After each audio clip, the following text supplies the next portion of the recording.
Good morning प्यारे बच्चों। अभी तक आप लोगों ने एल्कोहल कंप्लीट देखा, वीडियो पूरा उसका पीडीएफ भी आपको मिला, फिनाल हो गया कंप्लीट। अब हम बात करते हैं किसकी, ईथर की बात करते हैं। ईथर में हम सर्वप्रथम बात करेंगे किसकी, इंट्रोडक्शन की बात करते हैं। इंट्रोडक्शन में जो ईथर है वह हमारा ETHER, जो ईथर है वह दो शब्द, एक हमारा AETHER जो लैटिन शब्द है, AITHER जो कि ग्रीक शब्द है।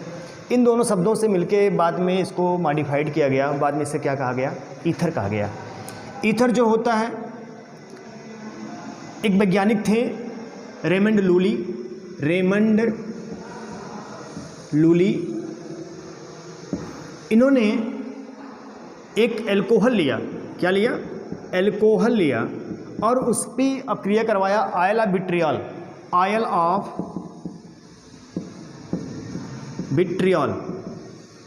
यह आयल ऑफ विट्रियल क्या होता है, यह है H2SO4।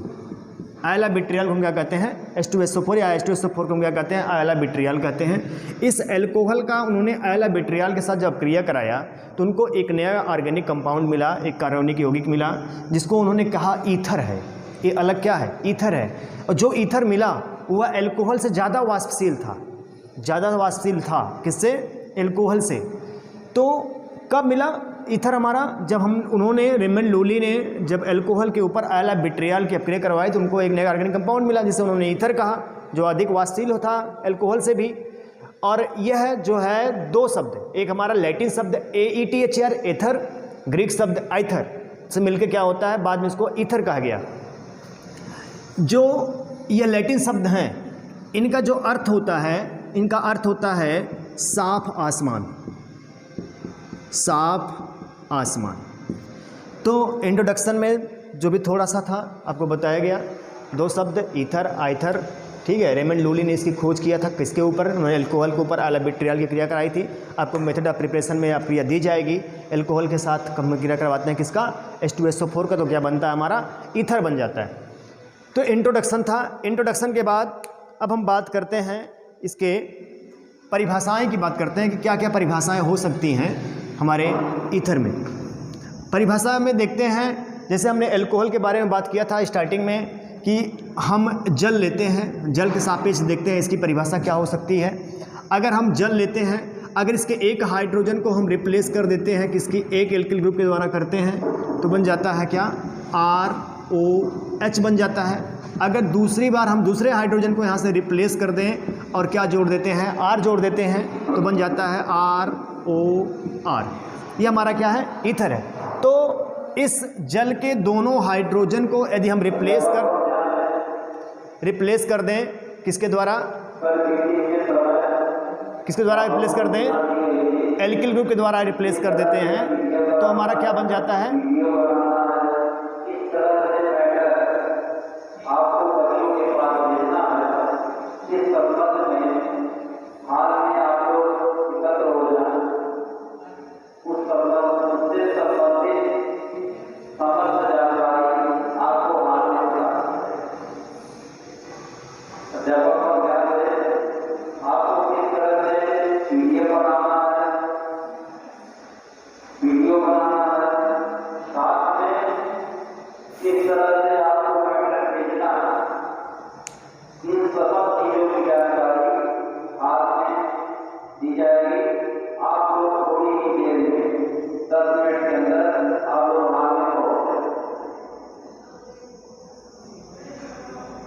सॉरी बेटा।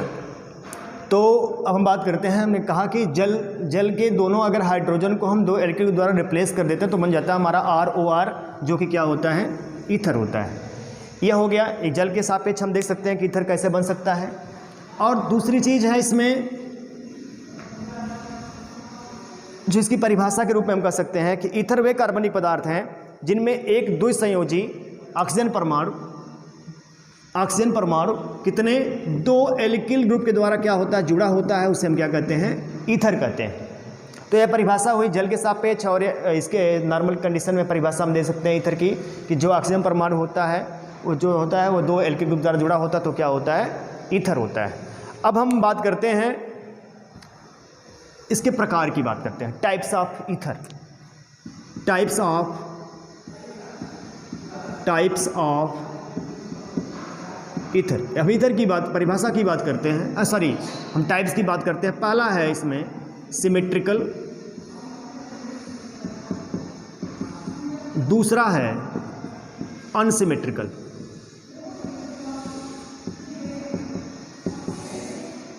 Ether, symmetrical ether, unsymmetrical ether.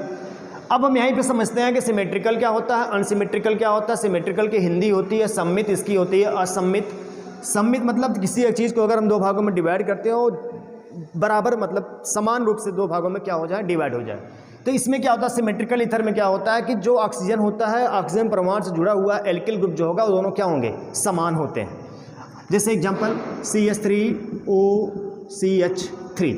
अब देखिए इस ऑक्सीजन के इधर भी CH3 जुड़ा हुआ है, इस ऑक्सीजन के इधर भी क्या जुड़ा हुआ है, CH3 जुड़ा हुआ है, अर्थात ए बी CH3 समान है, ए बी CH3 समान, दोनों समान है, तो कैसा हो जाएगा, सिमेट्रिकल। एक एग्जांपल और लेते हैं C2H5OC2H5।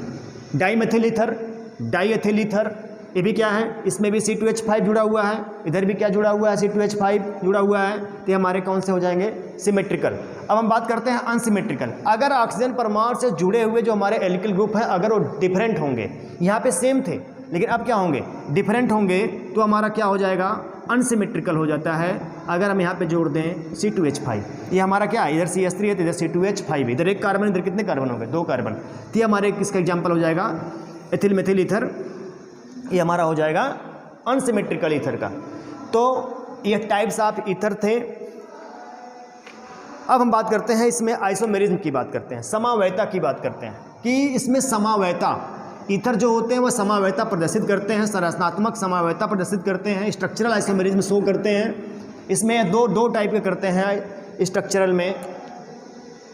पहला होता है समावयता में दो टाइप, पहला होता है इसमें हम दो पढ़ते हैं, एक पढ़ते हैं फंक्शनल ग्रुप पढ़ते हैं, दूसरा पढ़ते हैं मध्यावयता पढ़ते हैं, मेटामेरिज्म। एक हम पढ़ते हैं फंक्शनल ग्रुप,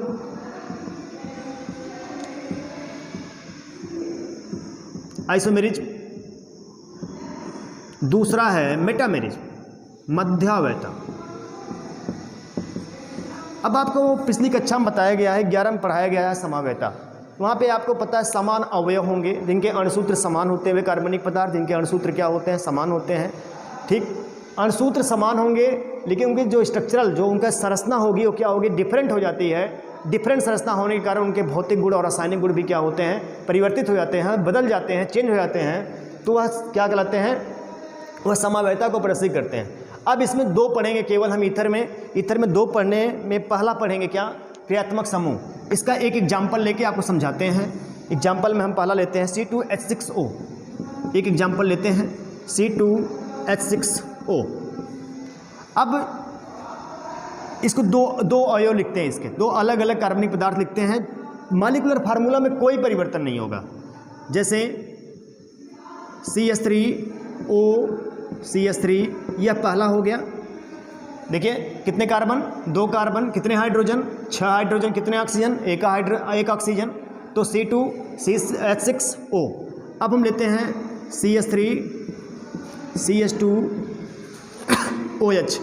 अब देखिए 1 कार्बन, 2 कार्बन, कितने कार्बन, 2 कार्बन, कितने हाइड्रोजन, 3 2 5 1 6, 3 2 5 1 6, कितने ऑक्सीजन, 1 ऑक्सीजन। यह हमारा ईथर है, यह ROR है, यह ईथर है। इसके जो इसका अणुसूत्र है उसमें कोई परिवर्तन, मॉलिक्यूलर फार्मूला में कोई परिवर्तन नहीं है। ये भी हमारा क्या है, यह हमारा ROH हो गया, यह हमारा एल्कोहल है, यह हमारा ईथर है। तो ये C2H6OA भी है, C2H6OA भी है, लेकिन यह ईथर है, यह हमारा क्या है, एल्कोहल है। तो क्रियात्मक समूह कि क्या लगा हुआ है यहाँ पे, O के साथ 2 एल्किल ग्रुप अलग जुड़े हुए हैं, तो ये हमारा ईथर, लेकिन यहाँ पे क्या जुड़ा हुआ है, OH क्रियात्मक समूह लगा हुआ है। ये कौन से हमारा समावयता प्रदर्शित करेगा, क्रियात्मक समूह समावयता प्रदर्शित करेगा। अब हम बात करते हैं मेटामेरिज्म की बात करते हैं, मध्यावयता की बात करते हैं। मध्यावयता के लिए कंडीशन होती है, कंडीशन यह होती है मेटामेरिज्म के लिए, दूसरा जो है इसमें मेटामेरिज्म है, कंडीशन यह होती है कि कम से कम 4 कार्बन होने चाहिए। अगर मध्यावयता प्रदर्शित करनी है तो कम से कम कितने होने चाहिए? 4।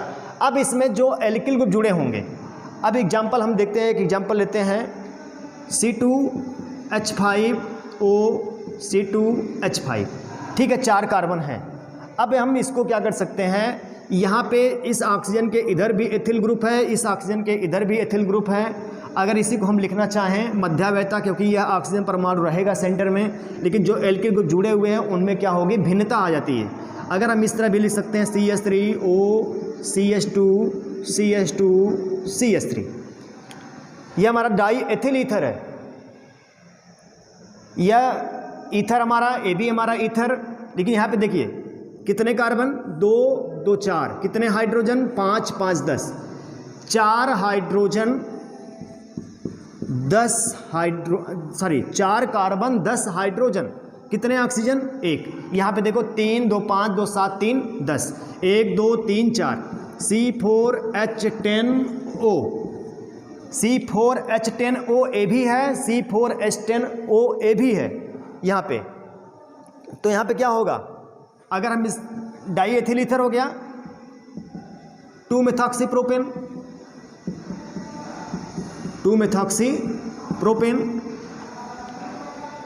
ईथर ए भी, लेकिन जो एल्किल ग्रुप की नेचर है देखते हैं यहाँ पे 2 कार्बन इधर तो 2 कार्बन इधर, लेकिन इधर 1 कार्बन इधर, 3 कार्बन इधर। ये कौन सा समवयता प्रदर्शित कर रहे हैं, मध्यावयता प्रदर्शित कर रहे हैं, यह मेटामेरिज्म शो करते हैं।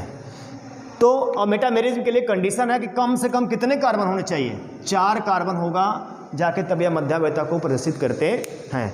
तो यह आपका आज का वीडियो PDF के अकॉर्डिंग आपका जो वीडियो है, आपका इंट्रोडक्शन हुआ, आपकी परिभाषा बताई गई, टाइप बताया गया और कौन सी समवयता प्रदर्शित करते हैं ईथर हमारे, उसको बताया गया। अगले वीडियो में हम आपको मेथड ऑफ प्रिपरेशन बताएंगे।